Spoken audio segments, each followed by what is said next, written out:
أعوذ بالله من الشيطان الرجيم. بسم الله الرحمن الرحيم. باب فضل صف الأول والأمر بإتمام الصفوف الأول وتسويتها والتراص فيها. عن جابر بن سمرة رضي الله عنهما قال: خرج علينا رسول الله صلى الله عليه وسلم فقال: ألا تصفون كما تصف الملائكة عند ربها؟ فقلنا: يا رسول الله وكيف تصف الملائكة عند ربها؟ قال: يتمون الصفوف الأول ويتراصون في الصف. رواه مسلم. وعن أبي هريرة رضي الله عنه أن رسول الله صلى الله عليه وسلم قال: لو يعلم الناس ما في النداء والصف الأول ثم لم يجدوا إلا أن يستهموا عليه لاستهموا. متفق عليه. بسم الله الرحمن الرحيم، والصلاة والسلام على نبينا محمد وعلى آله وأصحابه وسلم تسليما كثيرا. سبحانك لا علم لنا إلا ما علمتنا إنك أنت العليم الحكيم.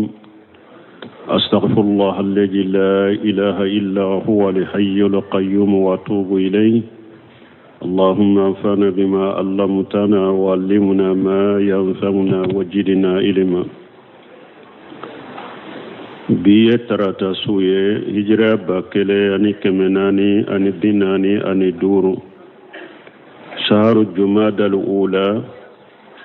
minye hijira sankalo duruna bisunyo mugani kelena miladi nasarauka jate ba fulani muga ani saba sankalo tan fulanna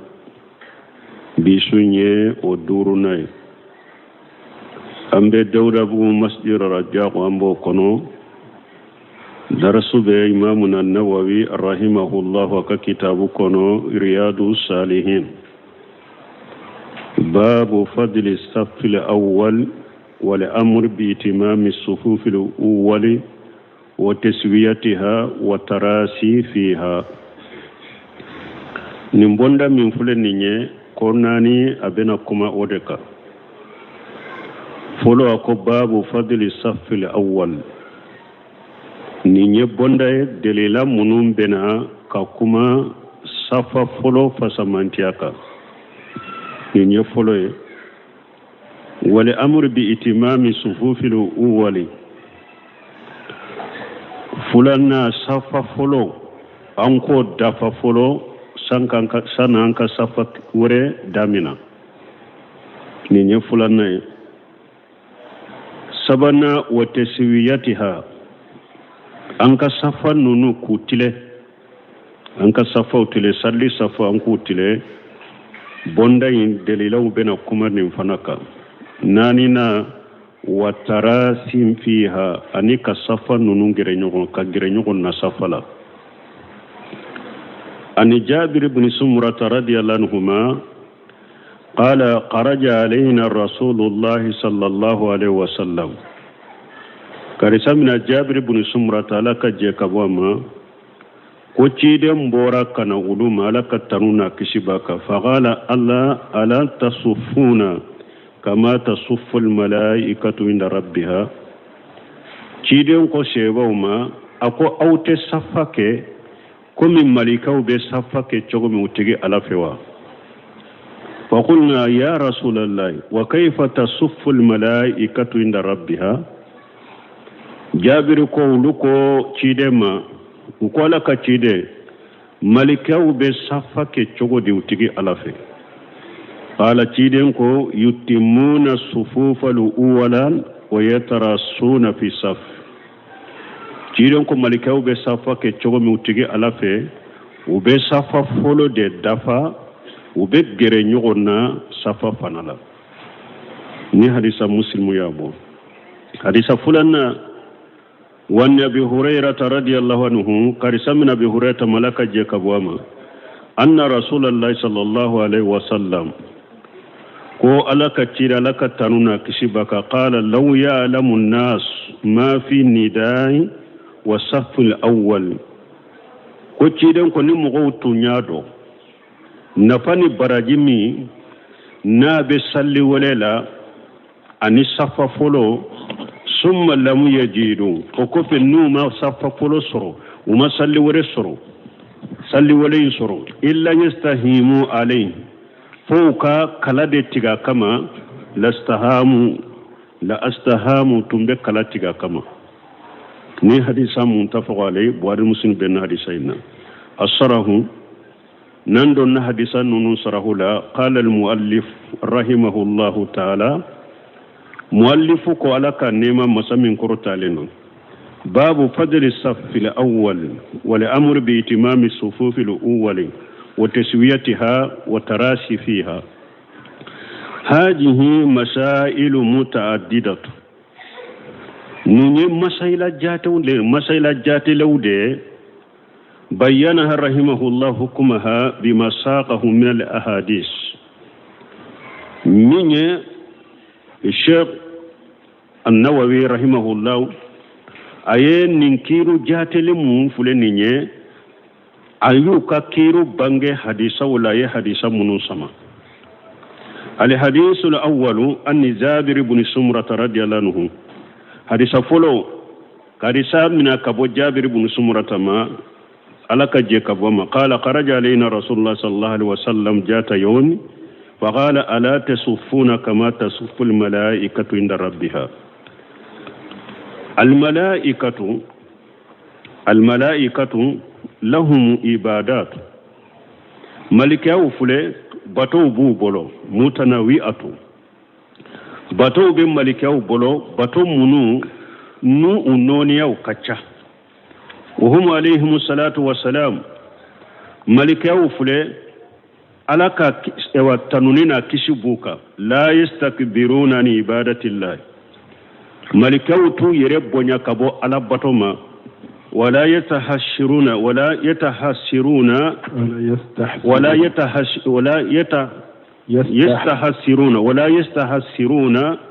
وتلافوا فنا وتلافوا على بطول فنا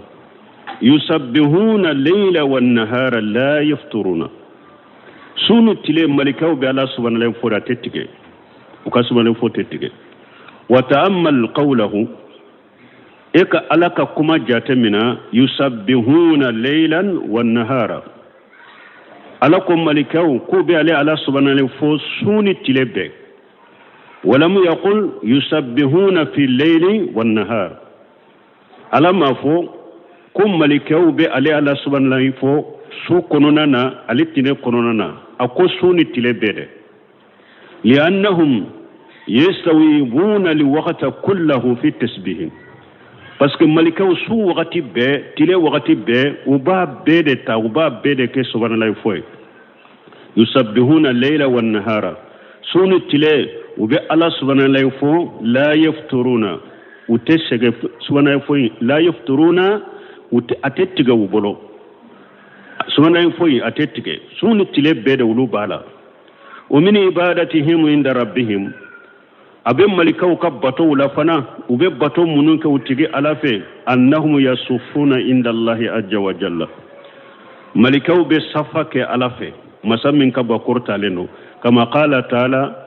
komi ala ya fo chogomi masamin korta leno wa inna lanahnu safuna wa inna lanahnu almusabbihun malikaw yere ko qur'ana aya kono suratu safati kono uko am malikaw وإنا لنحن صافون وكو أوم بصفك عليه وإنا لنحن المسبحون أوم بصفك عليه وكيف صفوفهم ملكون كصف بك تشغدي قال النبي صلى الله عليه وسلم نبي ماكو ألك ترونا كسباك يتمون صفوف الأولى أقو بصف فلو دي دفع فلو يعني فأولا فأول صففلو ودي بدففلو ويتراسون وبجر نغنا فنا إجنا فنحن إذا صففنا بين يدي الله في صلاتنا wala an nambe safake ala koro ewa nambe safake ala koro sallila yambaghi an nakuna kal malaikati akaka anka ke komi malikew yukammiluna li awwala fali awwala wa yatarasuna malikew be safan dafa katare folo ubo dafa ka gere nyogona o ko fe be fulana fana damina ko dafa ka gere nyogona o ko fe be safar e sabana fana wa damina ka o dafa ka gere nyogona al awwal fal awwal safo be nyogonye chogomi ambu dafa kata o chogore la ka gere nyogona akaka nan fana be jo antigi ala nye koro ka salli an ka safa ke nin chogode la al awwala fal awwala safo ka timme kata ube nyogonye chogomi an ka gere nyogona kama annahum min sunnati al malaikati inda Allah azza wa jalla comme abe malikaw ka sunna la utigi ala fe chogomi ala kabu akorta lenu wa mimma raqaba fihi nabi sallallahu alaihi wasallam abe safati leli fana ne ka gere nyogona abe fenna chide nye mugo kanu kata minna huwa min al umur allati yanbaghi an natajahama an-nas alaiha bo minye safa tileli fana safa folo anika gere nyogona nonu nye kowde ni mugo kanka nyogon ewa shere nyogon ewa nyogon pushe ukama mana ka nyogon da katuma لأن النبي صلى الله عليه وسلم قال في حديث أبي هريرة بس كتيدين كو أبا هريرة كحديث لو يعلم الناس ما في النداء وصف الأول أكون مغوت نيادو صلي ولي كاكي صلي ولي لاي نفهم من بولا براجم من بولا أني كايجو صفا فلولا براجم من بولا ني مغمن تنيودو مبالا يعني من الأجر سرام من بصلي ولي لا barajim mimbe ani saram mimbe safa folola ni mugo tunyodo summa lam yazidu illa yastahimu alayhi lastahamu o ko fe ma salli wele soro ko karasa salli wele karasa ko ale ba wole me o ko sisa awu munun fulen ninye asite seka ke salli wele lay fonka kala de tige ni kala benna minna be ke salli wele lay utumbe kala ta kama ewo safa fulu fana na yenyugo sorala fana nin konne de beddo nafam min bala ni mugo tunyado kelenta to kele bolo nu tun ko awma ewa safa fulu komi awbe yenyugo mpushe akama abete sheka jwa kono fana awa fo kala de katige na benna minna ebe jo safa fulu la atumbe kala tiga kama yani law lam yazilu tariqa yashiluna ila saff al-awwal bihi na ya soro sira site sira mimbato nibe safa folo soro illa yastahimu alaiha fuka kala de tiga kama yani an yaqtariuna qur'atan lastaham nutun ko safa folo te soro de fo kala de katiga kama ni mugo tunye safa folo baraji do ka nafaru tumbe kala intiga kama wa haja yadullu ala fadilati saff al-awwal nimbe delilay rana ko fasamanta be safa folo wa yadullu abede layra nafana ala anna al-afdala at-tarasu fi sufuf hadisa be layra nafana ko min kanyi fana anka gire nyogonna safala wa yadullu ala annahu yukammalu al-awwalu fal-awwalu hadisa be layra nafana ko anka safawu dafare ube nyogonye chogomi anku dafa kata o chogodela فهذه ثلاث مسائل ينبغي للإنسان أن يتنبه لها نمسائل سبب من فلنية أكاكا حدا مدى إكاكونو نونونية نمسائل سبب من فلنية سبب أولا فلو أن يقف في صف حتى يكمل الصف الذي قبله مسائل سبب فلن هذا مدين كلين كانكي جانتون نونونا إكي حكيلتون نونونا folo ye munye kana jo safala kofe kasoro safa mimbe onye na madafa yukammalu al-awwalu fal-awwalu aka safa dafa ube nyonye chogomi asani masaila fulana fi salati an yatarasuna masaila fulana salli la fana mugo ku janto ala ukagere nyogona safa kono salli la يلصق بعضهم كابا بكاب الباد يلصق بعضهم كابا بكاب أخيه الدولة كله إيكا على كابا كرو إيكا أو النورو إيتو نيون فانا إبرمك على كابا كرو لا ومن كبه بمنكبه إيكي كمان فانا إيكا غريكا نورو إبرمك كمانا حتى تتم المراسات فو غري نيون يكدافا على كابا كرو فلان نونو ulu kam maga nyogonna kaman nunu fana kak maga nyogonna ka gere safala wayeninde li'annahu ijalamu yatarasu atadruna ma yahsulu parce que hada madon fele safala ni gere limma ke nyogonna abado mimbe ke tadkhulu shayatin bainahum kali hajab shaytane de bedo awni nyogonce safaina komi badeni hajafu yemunyi ay ka uladil qanami shighari komi badeni fitini ni safau jorama gere nyogona ni wo munum be tawni nyogonce shetane ba yereke komi badeni de kado ani nyogonce kajo oyorola kene munum bar nyogonce kadoe summa yusawwisuna alaihim salatahum o ko fe ni shetane nunun kera komi badenu kado do ani nyogonce ni wo nununa ube munke uba wasu aka sallila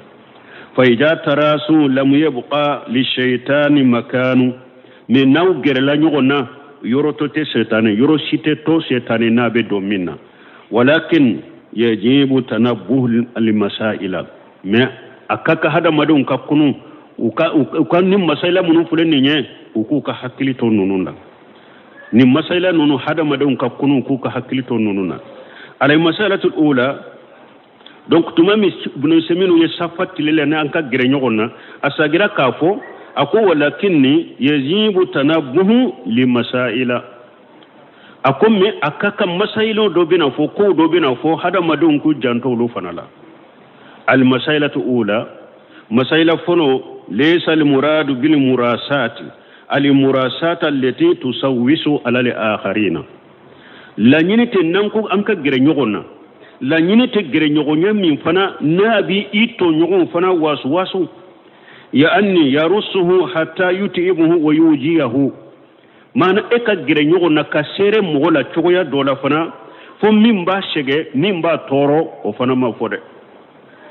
nunu fana ka koloside nanko gere lika ke nyogona korosili ka ke I janto ala kanam gere mogola chogori kasere chogo dola fana sere li mimba dego ani mimba toro fa inna haja la yazuz o fana te daga kay I sere mogo sere chogoya dola fo sere li animbe dego be toro o fana te daga de ikan nin korosi wa inna mal muradu minha allan yakuna bainaka wa bainahu furjatu gere nyogo nyammin fora hadisa kono la nyini munye wo kana to ani nyogonje hajihi hiya al murasatu ninde to ko ka gere nyogona aka gere nyogona wo kana ye ani nyogonje ninde to ko gere nyogonya amma al murasatu allati yahsul biha ajaiyatu wa taswisu ala aqiqa ni gere nyogonya mi ni torali be surala ni mi ibi balima wasu الذي عندك إبلما من بي في سفلا فليست مطلوبة نمانيني فده نيم مسألة فنان كان جانتون لنا غير نيغونيا فورا مكي غير مغولا تشويا دولا غير نيغونيا مني سيرلي ما با تورا با واسو كساليلا ومانيني في نينكا فامو الثانية فلان صف الأول صف فلو لو لم يزيد الناس إلا يستهيم عليه لاستهام ni mogo tuma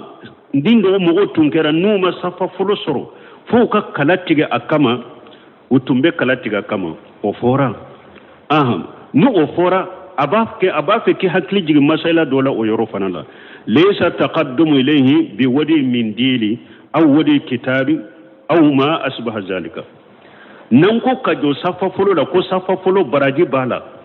afasamantia fora na tun fora kwate safa fulo soro foka kalatiga kama tumbe kalatiga kama kodo koroshe fanade safa fulo soro litede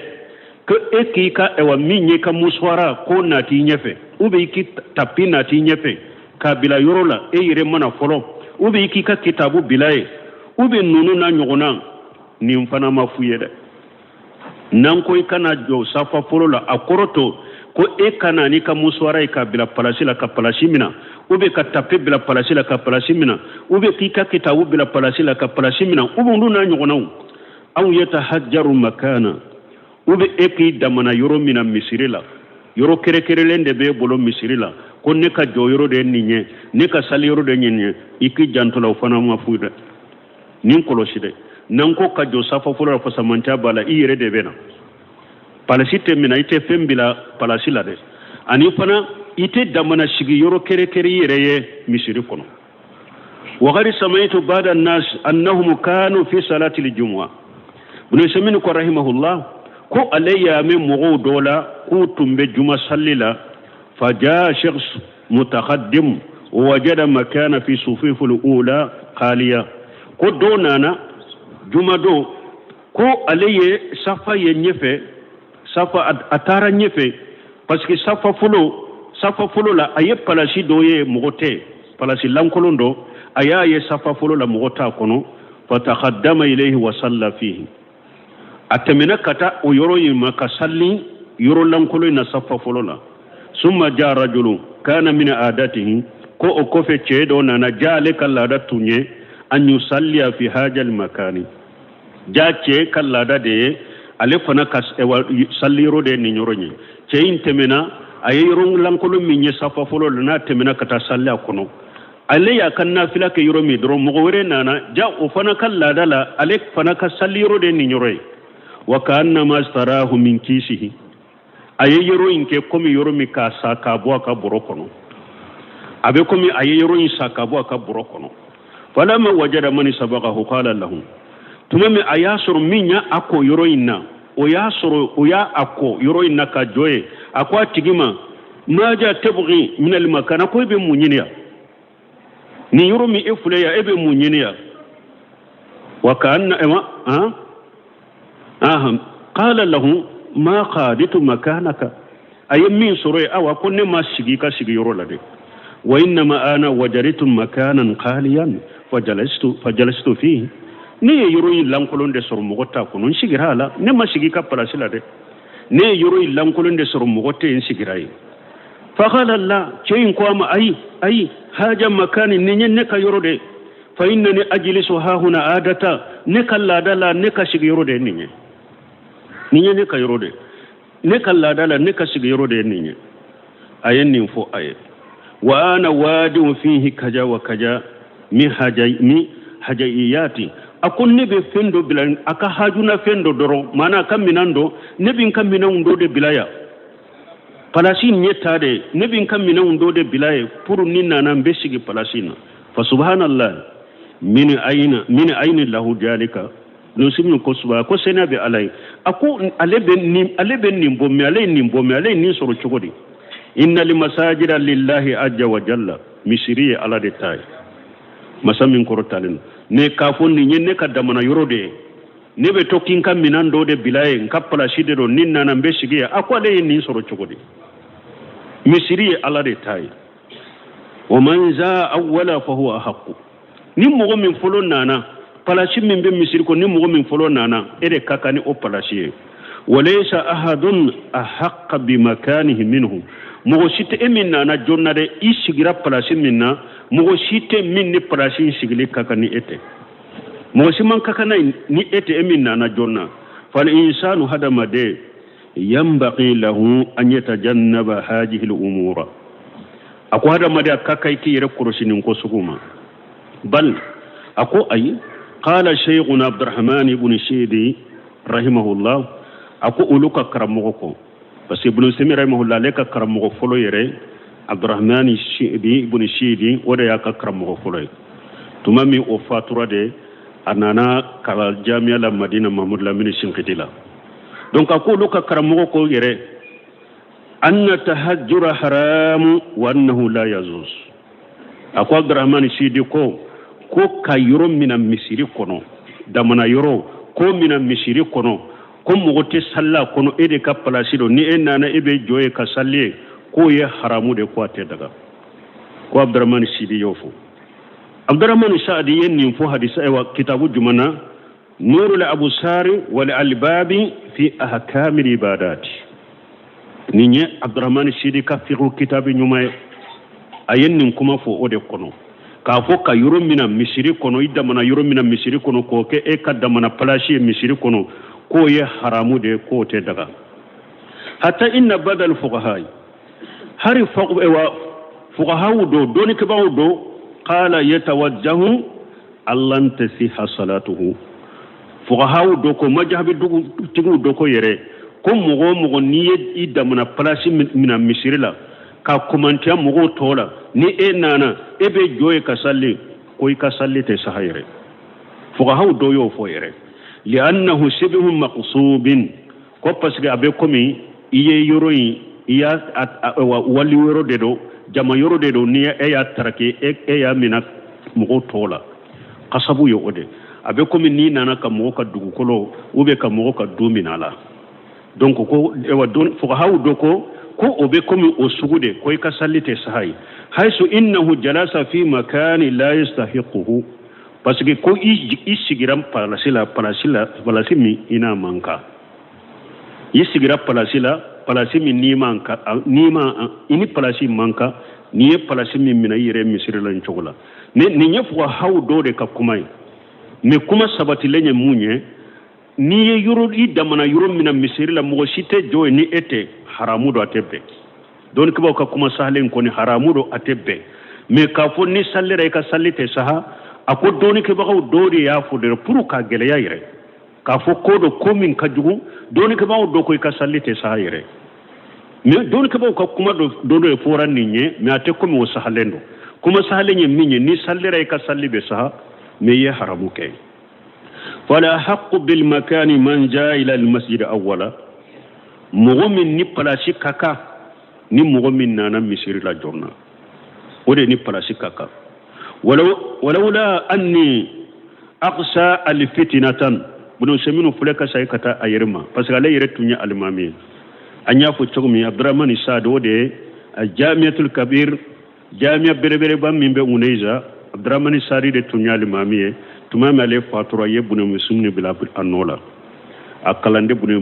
muslimin ya bila no la jamen kalmamiyala ale de tunye jamen kalmami akon ale tunte sira fitinanye la taytu ala jamin alladhina yad'una shay'atan yatahajjarunahu wa ramaytuhu fi sari konni ale tunte sira fitinanye ko mugo nubake ka fundo bila palasi ula ka palasi mina misirila ko ale tumbe na becce katu be fili bolon kono kona tunte sira fitinay mogo bena ni fenye ka bila palasi la ka palasi mina misirila ko ale tumbe na becce kata be fili bolon kono walakinni aqsa min fitnati wa min adawati wa min baghdha akom mi ko ale be sira fitinanye abe sira juguya kanado ani mogo ni nyogonche abe sira koniya kanado ani mogo ni nyogonche nahanu fi khani anha kulu karilembo osuguma ka koke ko min be ke fitinay ka koke ko min be juguya bilayini mogoche ka koke ko min be koniya bilayini mogo ni nyogonche kulu karilembo ma konni osiralente ko ale tumboke donc balman kan ni laje do semira mo la letunya almami bayede akakuma ubelame duguba kofe jamaba kofe famo ba kofe alani bumbaji saudia uye joyoro duma wakati dola yere nu ye fengo fenke saudia yere masake ube jena buko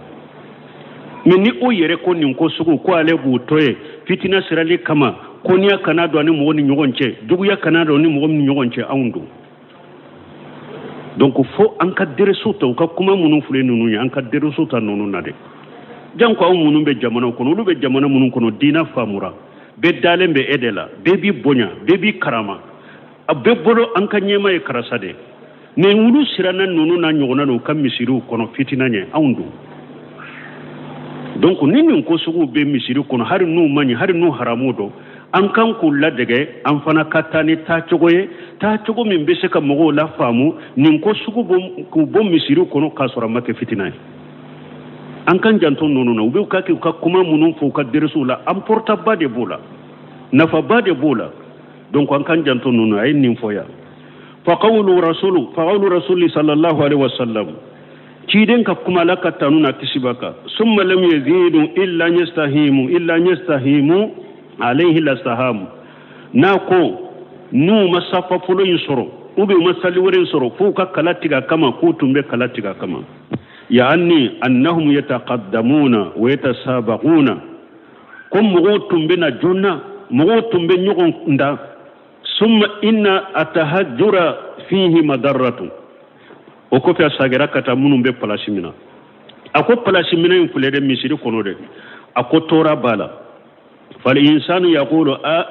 أنا مكاني آلنا مدمون كو بسكا تورا دوي مونيه هذا مدم من فنا ببلاشمنا ميسيري لا abeke sababu ki kumantia baraji dola tora be eyereka parce que eyere ba fo c'est ça ne koni ka palasi donen do misiri kono palasi de be ne misiri kono fayata aqaru ibe to kofe itena jonna misiri la ibe to kofe fayani harimu min al khair bina ala anna makanahu madmun bo misiri nali jonna ibe kumantia o barajila munna e ba ko konne ka palasi donen de kaba misiri la hari nimata jonna nin sara wakati ka palasi be o be ke sababu ebe eretare itena jonna misiri la misiri nali jonna baraji be kumantia wala ni nyetora yereka na mako oho ija hadara ila al masjid akuk ni na misiri la walakinahu aradan أن يبتعد عن الصف الأول لأجل أن يخرى أكوكوني نينا أنا مسيرلا إجورا صفا فلولا إنا أنا جونا مسيرلا إجورا صفا فلولا مي إبا في كابوكو في كقرانا كلاندوكي أو يصلي ube iba fe kaboko fe kasallike o yurajian o kofe ibe sagi kanaika parasila au yanama ube ibora kofe ibe misirin kono de itara sinogo doni kofe wala basa bi nawmi fil masjid basita la mugo ka sinogo misirila wala basa donc ni nasisa basiti e kandella kan ni fodersula ube nyini kali jabi udero anko place mina min tebbe ete misiri kono kay ka tapé bila place la ete misiri kono ni nana ibe siga kono ube ka kita ube fewrete misiri kono ninde place mina ninde haramu yara nin tebbe me enana jonna ibe misiri kono inana jonna safa folola yi ka kitabu bila ube ka tapé bila bo itara kalanke kofe pour ni salli wakati sera safa commencera ka jo ibe ni ka place la ube itara kalanke e sallike kofe pour ni safa waye joli damina mo ye sigli damina be ni ka place la basite nena ube inana safa folo la ka pendo bila ka place la ibe misirin kono de misirin kofe itara dai kasino doni pour ni salli wakati sera ni mo ri commencera kana sigi safa la be ni sigi ka place la basite nena donc apule ko refo basite nena ni be misirin de kono basitala li annahu mustahiqahu parce que e ka place min ibe misirin kono ino kaka parce que ina na kasige lakin yazib an yasila ila al makanihi qabla an tantasila sufufa aw ayi hakli jigi yoro dolaya akomme akaka koni e binna na jonna niye place mina ibe misirin kono itara kofe derisula ube itara kofe salli dola ibe itara kofe kasino pour ni mogo yes e wa sigili damina safa folo la ibe ni ka place la na jonna sani mo e wa safa u kase ikayorola nya jonna mana ni ebe safa folo de la e ka place ni safa folo mogo sigira sanu ka se ka safa la na sigie sani mogo kase na sigie fa ya ikana sigi ka place la qabla an tantasila sufufan fa yahtaj ila taqatti riqab na sigi ka place la sani safa ka tugu nyogona kado eni ka place che ni be digi mogoka ni be ni ka place la ifana kani ka place la sanu okate wa qadara an-nabi sallallahu alaihi wasallam ar-rajula kidenye che doye yataqatta riqaba abake ka digi mogo kanka ko abena ka place la nyefe ko abena place ni nyefe fa gala ciden ko ijlis faqad ajaita akoy sigi be yoro mi sigi ye mogo toro wala ni fana har ni be misiri de kono safa folola ina na i jora i sallira ye kitabu do bilika palasila derisu wakati ina na karamo ko derisula bon ni e wasafu wakati sera be daga ikata sigi ka safa ika palasila meta jonna sani safa kase ni be tigi mo kanka ayi hakili jigin o fanala wa fi hadith abi hurairah sani donc anana abi hurairah ka hadisa fulana na dalilu ala jawaji al-istihami fil qurbi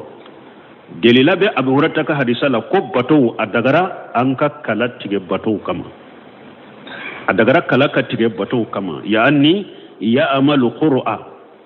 adagara kala ka tige bato kama law tanaja isrini fil azan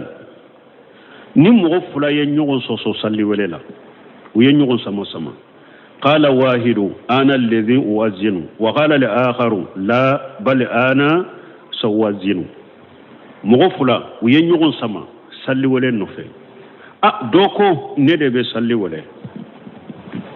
kelen ko ne de be salli wele to kelen don fana ko ayi eta wele de ne de ba wele walaysa minhum muwajjinu ratibu ayin fana kulusi na kasoro misiri salli wele la muratabu te salli misiri kadamana salli wele la te na yasuru misiri min jora mo de kerekerera karasa ede yem ni misiri ka salli wele la sosoli ni sama samalite ni mogoche ede misiri ka salli wele la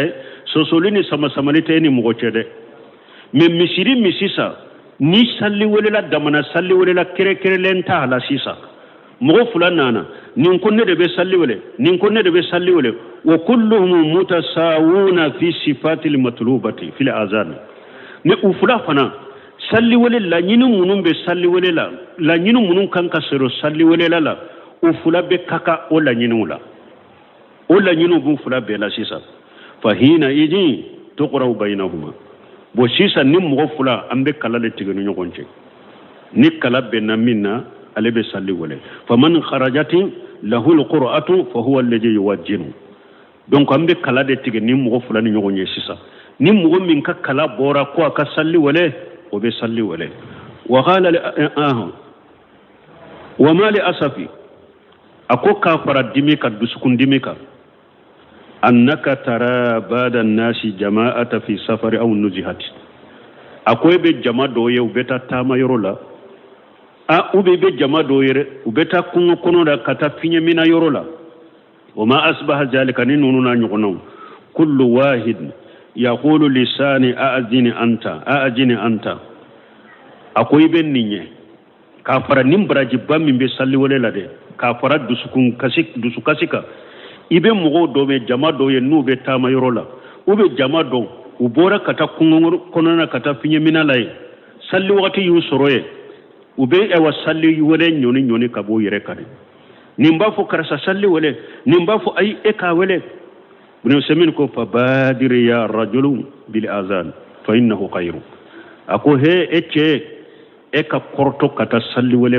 wele herade fala yasma'u sawtaka sajarun wala madarun mughshiti ka kam foiti ka kamme ka salli wele kamme irido wa wala madarun ube ewa bogodo wa bogo birkilama de ube bogo kurudo wa wala hajarun ube fara illa sahidan laka yawm al-qiyamah fo abe seria de kiye qiyamah don korto ka salli wala de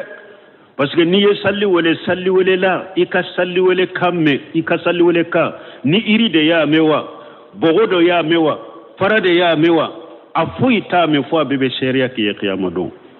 fa kayfa تترك هذه القنيمة التي ينبغي أن تبادر نحوها وأقول نين قنيمة من فلنية نين نفل من فلن نهيرا من فلنية أقول تقولي ابن نهيرا توي أكاكا إكتليا كتا نهيرا مدي فكل من هذين رجلين من يتنازل عن صف الأول ومن يتنازل عن الآذان لغيره كلاهما مقتيو بنسمين كن نين فلاين بي mogomi ni eni mogo do ye nyogon soro safa folo la doro ye safa folo to abolo atigi jorai ube mogomi eni mogo ye nyogon sama salli wele kama salli safa folo joli nana eni mogo do ba fe kata abeta mana ko abeta jo safa folo la ede kanka jola e ya tigi ko e bora ka safa fole into ale bolo pour aka sigi aka joye ube salli wole kan ka salli min wole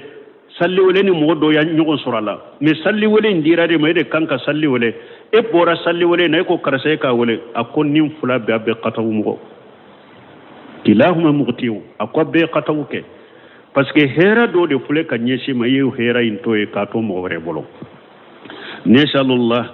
an yahdiyana ila alkhair wa an yajalana min almutasabiqin ilayhi innahu ala kulli shay'in qadir مسائلة هنا مسائلة هناك أكون مسائلة أكون هناك من إذا جذبته إليك في صف أبو أده هناك أكون نفني مسائلة أكون مسائلة جمع أكون مغدو بي أجورا سفلا سما فكا جرني غنوا وبي أنا تشيسا من نيا سما كنا يرما درابا يرما بويلا أمغو بي هناك من إذا جذبته إليك بعيدا بين رجليه في الصف أكثر من لازم مغفلنا به وبأناتي من ني يا سما كنا پورا ka gerela pura le kana to kere aba shende wa kata shen nore ka shen na shen wa lembe to naqula kwamba fo ra'una anna haja qata ko uluka hakilina minye nina kon ninya qatawde ifal anta sunnatan wa ajjibuhu ilayka mana mogodo be saka ke wobe enin mogodo chesisa ba fo karasa nim magara la sha ninya sama ba yire mabo nka toy ube karasa nim magara la sisa kasama pura ka giraba shenwa yala amba fo awa wot amma bonnen to ila ikana sama ko pasiga ba yere majanye lawa ube shika mba fo ni ya samale ba shen wa wala atoyewa ako ayi uluka hakilna munye ifal anta sunnatan wajibuhu ilayka eka sunnanke eka sama kanaima eka na toyre ni wo buyina ce eka sama eka sunnanke waina astankafa wastakbara fal ismu alayhi ni ya sama sisa ale ya yere korta ya yere bonya abana kana aka junubu baka me ka sunnan ke ka sama me ni ale yere ya yere korta de ka yere bonya abanna ka gere junubu baka kazalika aida badul iqwatu tajiduhu akwa bo chogola ibe balimo do sorofana wa yazunnu annahu min sunnati ale fana jatela be kodoke ale fana jatela we sunna de we jumae yubaidu bayna rijlaihi fi safi aba shun waga ku bonyo na safala aba shun waga ka bonyo na safala fatutabi'u rijlan alwaqif bi jiwarihi awa aba shende waga emin ba kerefe abeta shenfara abeta anuro eshen lakinna kitifahu bayidu anhu me ba suraka kaman ka kaman kajja do fana ben ninke abejo ka shen waga ka shen sama katafo e ka shen kerefe me ba suru sanfe aka kaman bolen do nyon ako umgo fana be ako wa haja qataw ako nim fana qatawye walaysa min sunnati o fana te sunnay fa sahabatu ridwanullahi alayhim shebon alaka jembuye kanu ja waqafu tarasu shebo tunkera nulu jora safala ube gire nyogonade hatta yakuna almankib yamassu almankiba fo udola kele eka kamambe maga ito nyogon ka kamala ini mimbe safala shebo tumbode ke wal kabu yamassu alkaaba eka likaba kuru abe maga ito nyogon ka likaba kurula wa kullu shay ala tabi'iyatihi me bebi ewa idan chogo jole chogola shemma waga umagire nyogona falaysa mana tarashi akon nan kon ka gire nyogona o mana te antula shiqa qadamayka bi qadami man bi jiwarika nan ko an ka gire nyogona la nyini to ko e ka semfara o kan nuro min bi krefo kan nuro aka semfara la fa haja fahamu li sunnati ala ghairi haqiqatiha akon ninye ka sunna famu aka haqiqatana kade bonnu ke gire nyogona safula be keni jumaye alikaba kuraye gire nyogona fo ka alikaba kurube maganin ka alikaba kurula ika kamambe maga kamana ninde gire nyogona me mugo ye gire nyogonya ke munye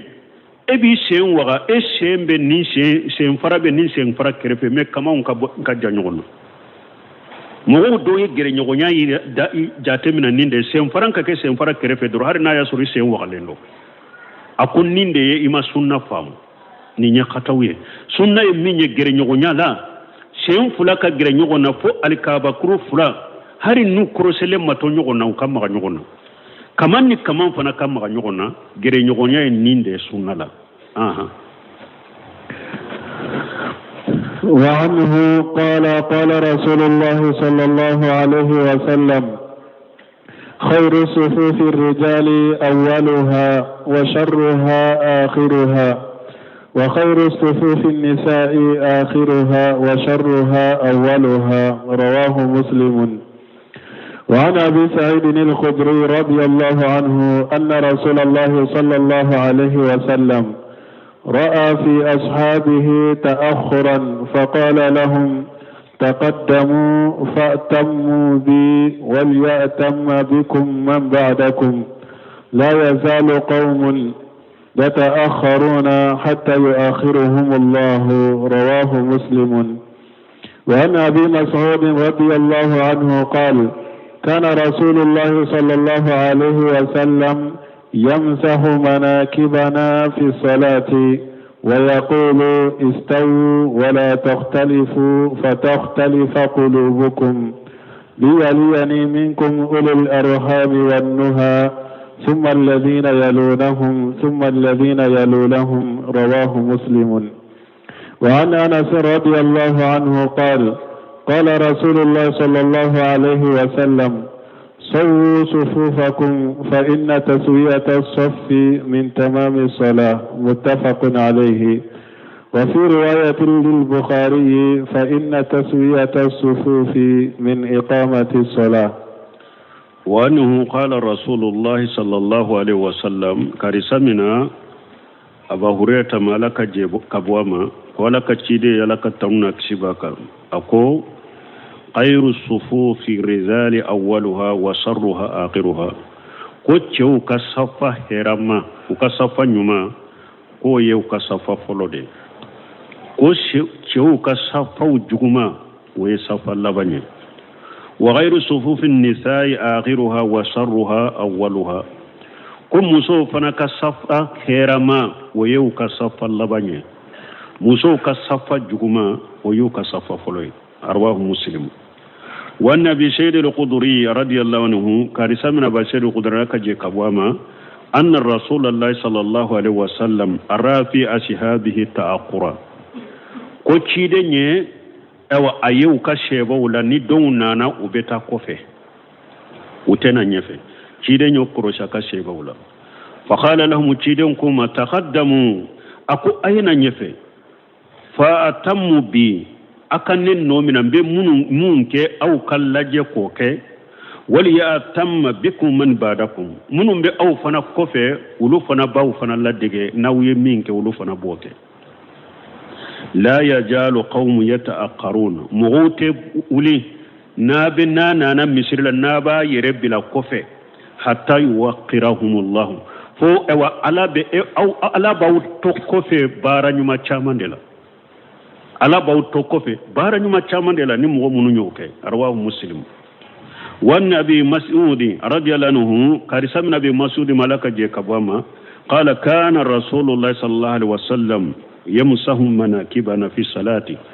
ko ciden tumbe uluka kamau salo mana be magama ka kamau na sallila pour kutile wa yaqulu ciden ba fu istaw ayatile ولا تختلفوا فتختلف قلوبكم أكنا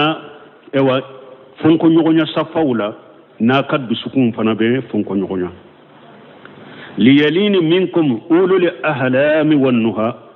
إيوا صفالا منو ني إيوا حكي مو يبالغوني حكي مو مانا دون كبغوني حكي مو لودكا جرنا صفالا المامي كوفلا ciden ko munu ni doni ke bagawe ani hakili maw uluka gerenna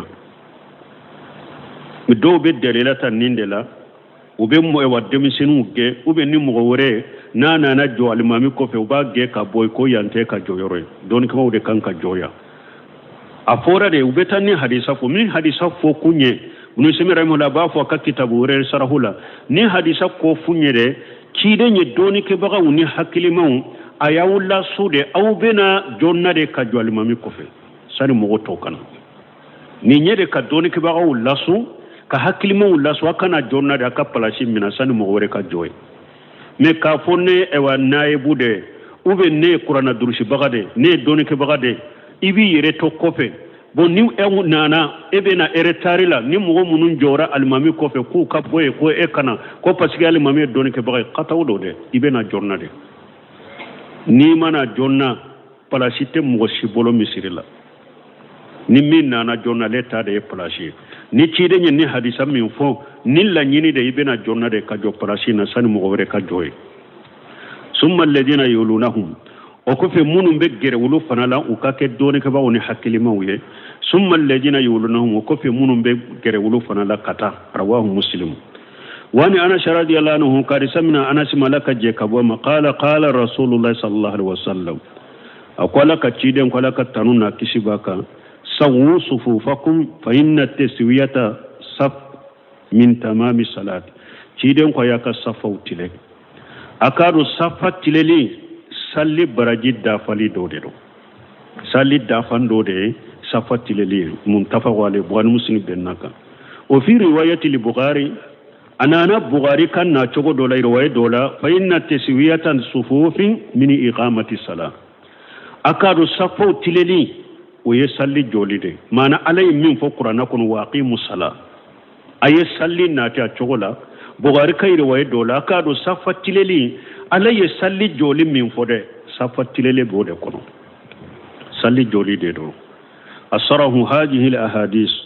fi bayan fadl as sufuf naqalaha li hafiz an-nawawi rahimahullah bon ni hadisa munu fule ni hadisa unana min safa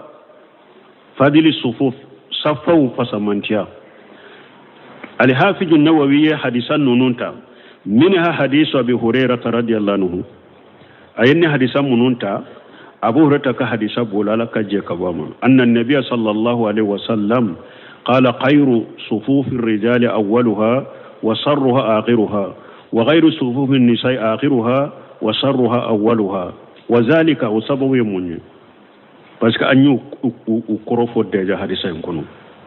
جو كسافا نيوما فلو وكسافا جغما لبا muso ka safa nyuma laba ka safa juguma folo wazalika anna sufufan nisa'i takunu khalfa rijal wa haja huwa sunnatu ni nyaja ko muso ka safa ko akake cewu ko fedel wode sunnay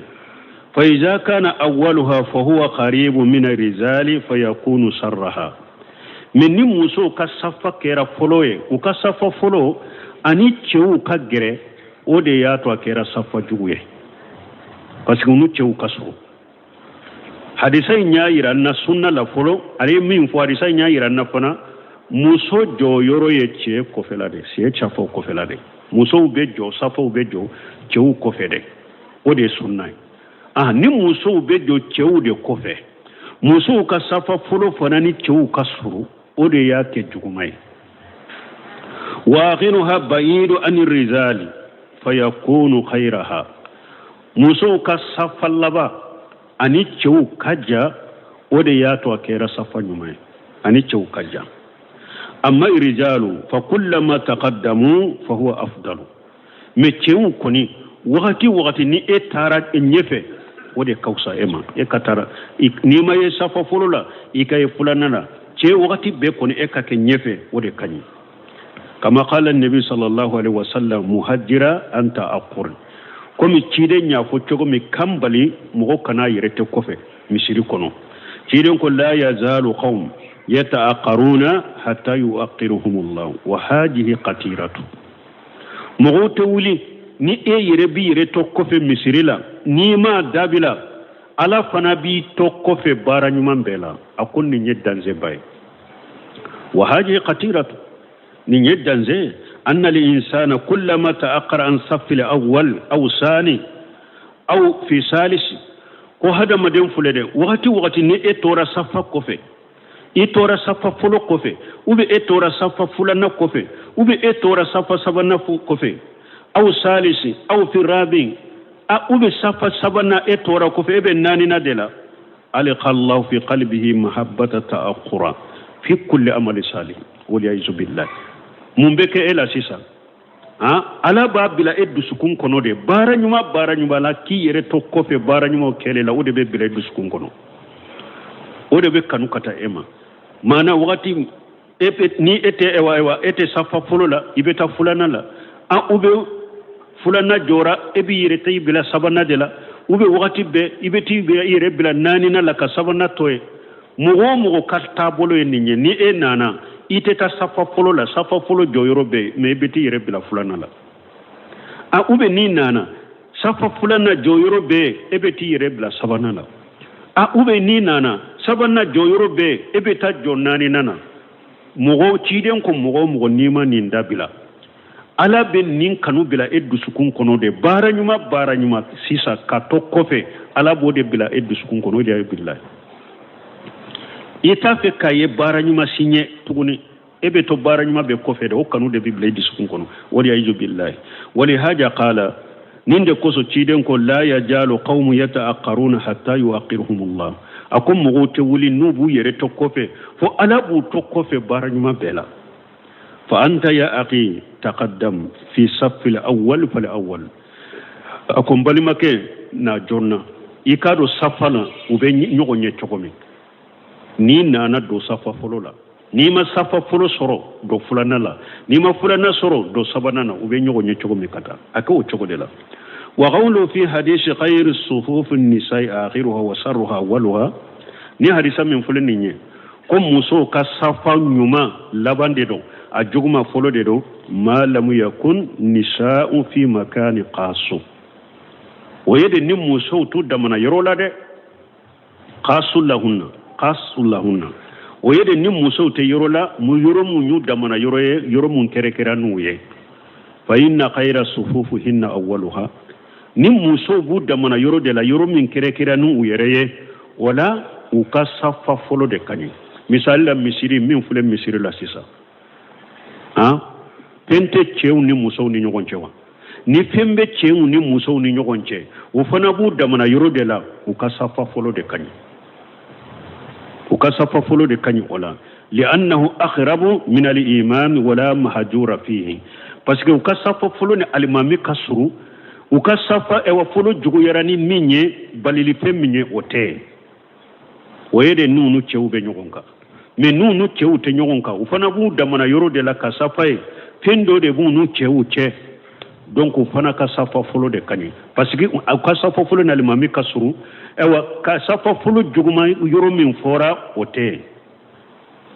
لأنهن بعيدات من الرجال فلا محظور في ذلك parce que ni fembu nu chewu da mana yoro de la o kajja chewu la sisa balili femmin kera sababu ko ka safafu ka jugu o te sisa donc sanan ka temeni yoro la do ba nyini kalike yala ciden tilela min ewa ale hajiju yala ciden tilela fentumbe chewu ni muso chewa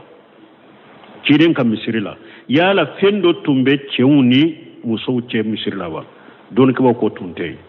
ciden tilela o tunte allazinatu da'ima li bosil mo lefta woni karanina o ko ciden tilela o tunte me jiya laballa misiru la abe min ke fana sariyado bidiyate haramute adagara akake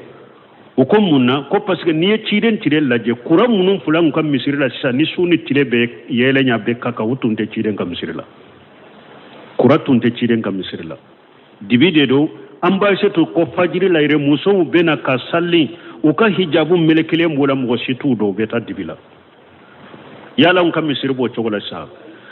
ciden tilela che munun tumbe misiri kono ani muso munun tumbe misiri kono ani sisan chewnu muso yekelenyawa utekelenye ala yesirenya min tumbe wala limuna munun tumbola chewnu muso ate sisan tawla ciden tilela sirewa fitina siranni tunte comme musoni chebe ewa la jarabi nyogona chogode rawbe fitina dobe ke misiri kono ote mais an katile kono amma fo yorobe mi asabatira hari cewni muso do ye nyogo nyini misiru kono misiri nyego ni fewna o kera jiya kono o kera misiru dola donc tuma bunu semino fana nyini karanina yala ali hajiju ka fendo cewni muso ce misiru la be chura ko basitala ako ni mo min ko atunte ciden kam misiri la ako amba fo atige yala ciden kam misiri cewnu kam muso fana be misiru la sisawa ute ako fulanna amba fuye ciden tilela divide tumbe misiru kono an kam misiru kura munun be misiru kono sisa sunu tilebe kelenya ciden kam misiri tumbe tewa atuntete sabana fitina munun be an tilela sisa ani muso be na salliro la chogomi ani ce munun be salliro la chogomi kelengunde wa fitina munun be an tilela sisa o tumbe ciden tilela wa atunte wala mugo kan nin fana faamu donc min ya alhaji ju fendo kake misiri kono cewni musoni nyogonce doni ke baga nyuma ye fatawa ke basitala ciden tirel atunte me ciden ka wakati mugo munun tumbe ani wakati misirun tumbe la halamina ani sisa ko kelunte summa jakara anna nabiyya sallallahu alaihi wasallam o ko fa yafo kunna bi nyuma kisini nema baka kana yusawi manakiba ashabihi inda taswiyati ko ciden tumbe maga aka shebo kakkama wunna wakati minna abo ka sapo dala kenye manakibahum ya an akitafahum ukakkama ciden tumbe maga ukakkama na kutile wa yaqulu ciden ba fustawu wala taghtalifu fataqtalifa qulubukum yani anna ikhtilafa an-nas ba'duhum mutaqaddim wa ba'duhum mutaakhir la nyune munye ni mugo kera safa kono do be nyofe do be kofe de sembe nyefe do ewa disibe nyefe do disibe kofe ni mugo kera nin chogola safala yujibu ikhtilaf alqulub wobena ni munye dusukun fana kanyon soso misiri kona jole safala ni farkolo koni ye nyogo soso do be nyefe do be kofe safat jole ndo chogodela dusukun fana be ewa nyogo soso de wa akhirul ahadith hadisa laba أن الرسول الله صلى الله عليه وسلم أمر بتسوية الصف كيرين يامر لك كو صف وقتله وقال إن تسوية الصف من إتمام الصلاة كيرين كو صف تلين فله كو صلي تملي دو وهو كذلك أبو تشغد لفنا وفي رواية تسوية الصفوف من إقامة الصلاة أنا نانا تشغد ولا رواية دولا كو صف وجولي كو صف تلين كو صلي جولي دو فالذي ينبغي لنا ننكك أن نقيم صفوفنا بتسوية فالذي ينبغي لنا ننكك أن نقيم صفوفنا بتسوية أن كان كصفو تلي دالكني نتلليه والتكميل الأول فالأول أن أنك صفو أنكو دفا وبنيغو نيتشومي صفو كدفا صفا كان دامنا كصفر نغسلنتو watarashi wanka gerenyogona hatta yakuna zalika min timami salatina fu okake anka salli dafali pour okake anka salli ka dafambolo malhujatu akokoro shilido uhibbu kodo be uhibbu an unabbiha ala qaslati bada nas yafalunahu ko abafe ka hada madin mugo hakili jigi kodo la ko mugo kuma sira uboke ولست معروفة من قبل أقوى دون تنتهي نفه ألا وهي أقوى يجمع أن الإنسان من قبل أتن دون تكاكرون ألا وهي أقوى يمني أن الإنسان من هين أن يسلم يتقدم على إخوانه ويستدبرهم ويجمع نسلام كردرو كلمة فوشي كتنيفه كبوسفلا abe fosi kata nyefe ako dilembe alema alebe nyefe safala ko mugo kuma sere ko ke ko ka koro mo sebe munun temena ni salafu otunte kwa mugo munun temena ko tunte ka koro mana nambe be safala sisa anye salamu bila alebe tanyefe abe tanyefe ka ko di safama ka ko di mugoma وهذا مما أقصى أن يكون داخل في النهي الذي قال في رسول الله صلى الله عليه وسلم ولا تدابروا نسمي كو علي بسرا نينكي ولي كانتا يتشيدن كحديث الله ayeb balili min fo ka hadisa la ko ale be siran nin ko in kana yew kono ni ciden ko la tadabaru akana ko di nyoma wa gari saka ilayya ba'd an-nasi hadhihi lihala akum mugodo yinilla halayra lela anya futur man ko limami de akum mugodo yinilla halayra lela فقال إنه يصلون إلى جنبنا ثم يستدبروننا أكون مغودو بي أنو بسالي نيغون كرفه وكوفي وبو كودي أما ni salamu bila dorodu beta nyefe ubu kodi amma wayatunana juhurahum ubu kodi amma limaja walaysa hunaka hajatun kum munna ubennin ke haju fanate haju min bubla nin kelila falau kana zalika fi dars don simin kun no yasur okera darsu dila aw arada an yasma kalam al mutakallim fala basa ubin na tigi bafe kuma kila dore bake ka kuma bafe ko kuma me bashi tola masala salamu bilala dersu kila de be nyefe e bora safala kata nyefe pour ka dersu ndelame ni nya haju e bashi tenena ube salamu bilale mugo do jora nyefe abaki ka kuma e fosira ka bo safala kata nyefe doni pour ka kuma me ako bashi tola amma iza qala ana astadiqu masala na kum misala na ko a nkoro lende do comme anye salamu bila nkoro lende do fa haja naqulu lahum akoni mugo minyen ni fo ko ale ta ku nyefe ale koro lende do amba fo tigima kom wabu an-nisab amba fo ni koro lende do kana pousse kata nyefe ki kodi itonyoma wuli kata nyefe wuli yerede wuli ikama bo safala hatta la takuna mustadbira lisahibika wuli ikata yerede ikamabo mugola iko kanadi ibalimama ijhabu ila qiblati aw ila al-khalfi aw ila khalfi sufufi amba fo wuli yerede ikata fo nyefe misiri koronfe ikata fo nyefe iko kanadi balimama ube ta safa kofe la hatta la tasdibira ikhwanaka almuslimina fo iko kanadi balima islamoma ta nyefe kosobe iko kanaduma ube kata safa kofe iko kanadi islamoma inni wal ilmu indallah ako ale ko doni be ala de bolode asuru bi anna li insani ja taqaddama yash'uru bi nafsihi ka'annahu mutaqaddim ala nas ako alebe mindo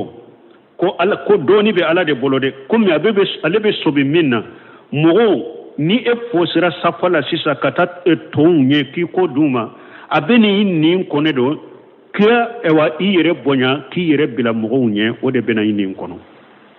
wan nasu dunahu martabata ebi jate mina saide be mo toka martaba be ka martaba korode wama asbaha zalika anin nunu na nyuguna فأقصى قال بسرا أن يلي أبا الشيطان بهذا الإنسان شيطان كان تتلونك كني انتقل مغوي من بين مبارسونك وأنا أرى أقول لي أن هذا الفعل ننقوم من فلنية داخل تحت النهي في الحديث المتقدم قال لي حديثا من فوقتما كن ننقوم بدو حديثا مباليليكونا ويجمع ولا تدبروا فمن تقدم على إخوانه في صف بعد السلام أكون مؤمن يا كودي